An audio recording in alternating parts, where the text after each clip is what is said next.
Ladies and gentlemen, please welcome Mr. Satoru Iwata.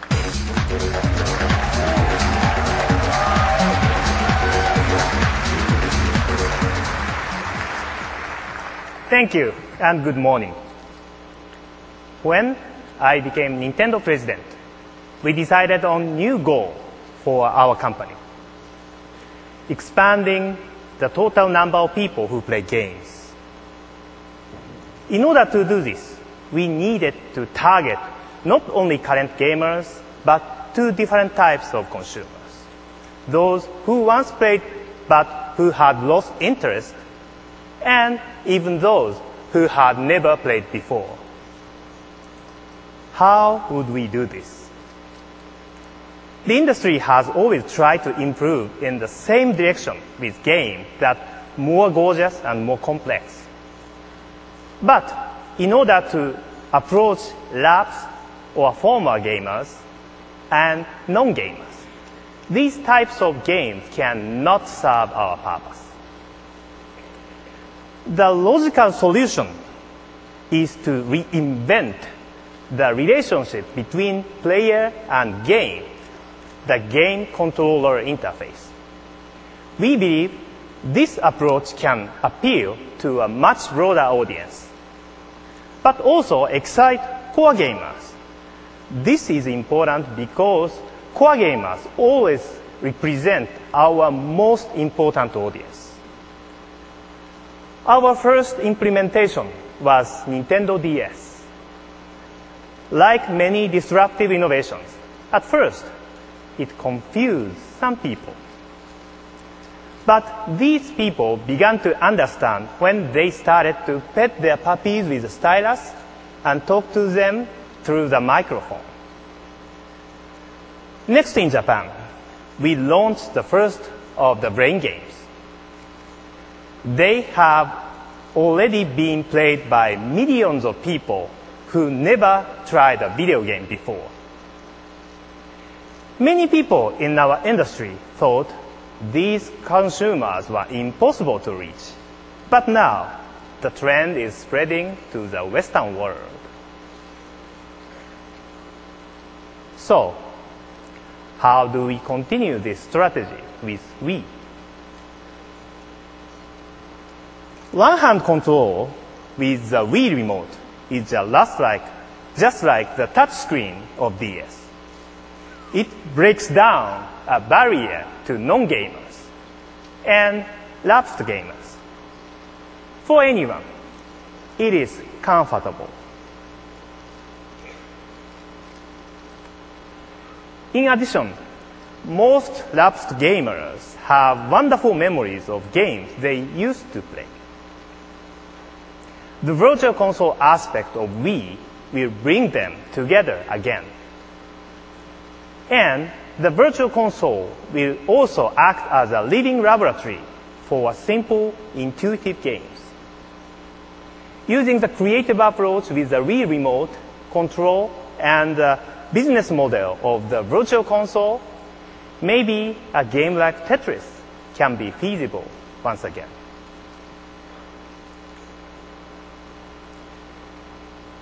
In the past 20 years, as game systems improved in functionality, there were also downsides. Among these, the startup time before gameplay begins is growing longer and longer.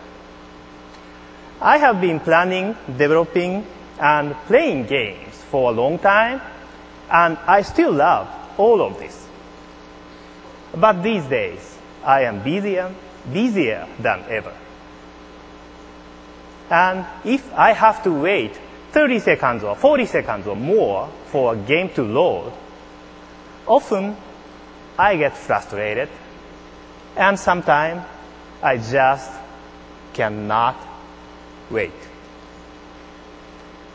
And now that I know I can instantly stop or start playing my DS by just closing or opening the top, I think I am spoiled. Maybe this has happened to you too. If serious gamers find these delays frustrating, how can we ever expect the mass market to show more patience than we do? Unless we change, we can never increase the gameplay population. The Wii console will also help solve this problem. It can power up virtual console games and applications like our Opera web browser saved to flash ROM, almost as fast as telephone or television, in just a few seconds. And let me describe one more hardware feature. No game console, no matter how powerful, serves any purposes when it is turned off. So, we designed our machine to provide owners a variety of services even when it seems like it is turned off. We will become the system that never sleeps. Using a design called WiiConnect24, the console automatically enters standby mode without the fan running, but still operating key functions and using about the same power of a miniature light bulb. Importantly, this means the Wii console can be constantly connected to the internet. For you hardcore gamers, this means developers can push a new weapon or vehicle or level to you even while you sleep. For beginning gamers, just starting with something like Animal Crossing, anytime the console is in standby, they may return to find that a friend has visited their village and left a message or a gift. And other developers will configure their games so that players will receive the game elements or information that the designer wishes. And programmers won't need to write a single line of code. Networking software is included in the hardware. And developers can decide to add these functions at any time. What we are aiming for is a system that is new every day. Then, finally, the most difficult job is to reach people who have never played before. To approach them, we need to remove several walls.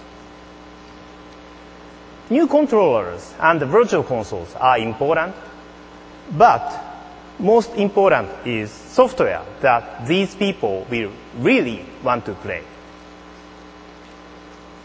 These games would allow core gamers and non-gamers to happily and immediately compete against each other. What kind of game can do that? Among the examples you will play tomorrow is Wii Sports. This is a combination which will include tennis, golf, and baseball in one package. It will be available on launch day. Beginning players will find control with the Wii Remote intuitive and appealing. Serious gamers will find it a surprising way to attempt something they already done many times before. Expanding the game audience with Wii means increasing the number of people in any household who are involved with games. Today, there are people who play and people who do not. We will help destroy that wall between them.